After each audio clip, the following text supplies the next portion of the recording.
Գլխավոր դատախազ Գևորգ Կոստանյանի և քննչական կոմիտեի նախագահ Աղվան Հովսեփյանի միջև հակասություններից բացի բարձրաձայնվում է մի նոր՝ Մարդու իրավունքների պաշտպան Կարեն Անդրեասյան և Գևորգ Կոստանյան հակասության մասին։ Նման ենթադրությունների հիմք տվեց Մարդու իրավունքների պաշտպանության միջազգային օրը օմբուդսմենի կազմակերպած կլոր սեղան ձևաչափում դատախազ Կոստանյանի բացակայությունը, որին ՄԻՊ-ը այսպիսի բացատրություն էր տվել։ Այս տարի համագործակցությունը չի ստացվել կոնկրետ այդ կառույցի դատախազության հետ։ Արդյոք հակասության պատճառն այն է, որ Կոստանյանը փորձում է ընդգծել իր լիազորությունները այս կառույցների նկատմամբ։ Ես չեմ կարծում, որ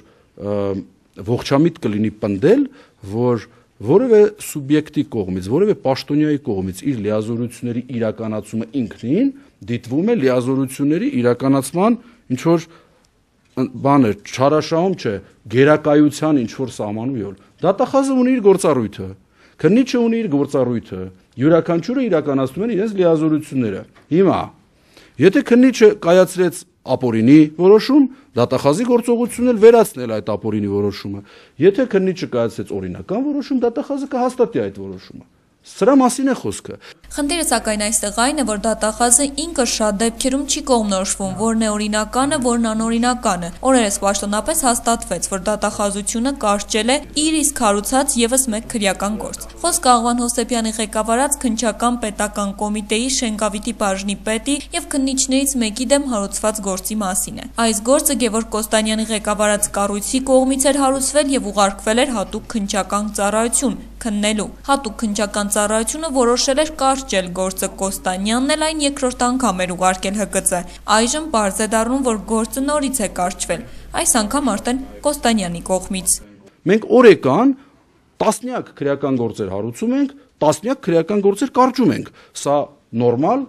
ընթացակարգ է։ Ավելի վաղ, սակայն, Գալայի հետ զրույցում իրավապաշտպան Արտուր Սակունցն այս հարցին այլ բացատրություն էր տվել, թե Աղվան Հովսեփյանը, թե Գևորգ Կոստանյանն իրենց գործողություններում ազատ են այնքանով, ինչքանով իրենց թույլ կտա Սերժ Սարգսյանը։ Ուստի զարմանալ պետք չէ, որ Կոստանյանը գործեր է հարուցում, հետո կարճում իր իսկ հարուցած գործերը։ Երկուսնից միայն մեկ նպատակի համար են ստեղծված ապահովելու Սերժ Սարգսյանի ռեժիմի ուրեմն հրահանգները, իրացնելու այդ հրահանգները։ Այդ կոնֆլիկտը միշտ ունի որոշակի սահման, որտեղ կառնչվի կլանի շահերին։ Ինչ վերաբերում է Մարդու իրավունքների պաշտպանի ինստիտուտի հետ համագործակցությանը, Կոստանյանը վստահեցնում է, համագործակցության սահմանները օրենքով են ամրագրված ու ինքը դրանք պահպանում է։ Անկախ նրանից, թե այդ համագործակցությունը բավարարում է, թե չի բավարարում կոնկրետ ինչ-որ խնդիրների լուծմամբ։ Ոչ, սա իմ լիազորությունն է համագործակցության, սա իմ պարտականությունն է համագործակցության մեջ, ես դրանք խստորեն պահպանել եմ և պահպանում եմ։ Իրավապաշտպանները սակայն բարձրաձայնում են այլ խնդիր, գերատեսչությունների ղեկավարների անձնական խնդիրների հետևանքով խեղվում են մարդկային ճակատագրեր։ Ես մարդու ճակատագրի նկատմամբ բավականաչափ և առավելագույն հարգանքով եմ վերաբերում, որպեսզի ինձ թույլ տամ նման շքեղություն կամ ապօրինություն մարդու ճակատագիրը լուծել այս կամ այն անձի հետ հիպոթետիկ ենթադրյալ հակասություն ունենալու կամ չունենալու հետ կապված։ Մեկ, երկրորդը, անձնական որևէ խնդիրներ որևէ մեկի հետ ես չունեմ և չեմ էլ ունեցել։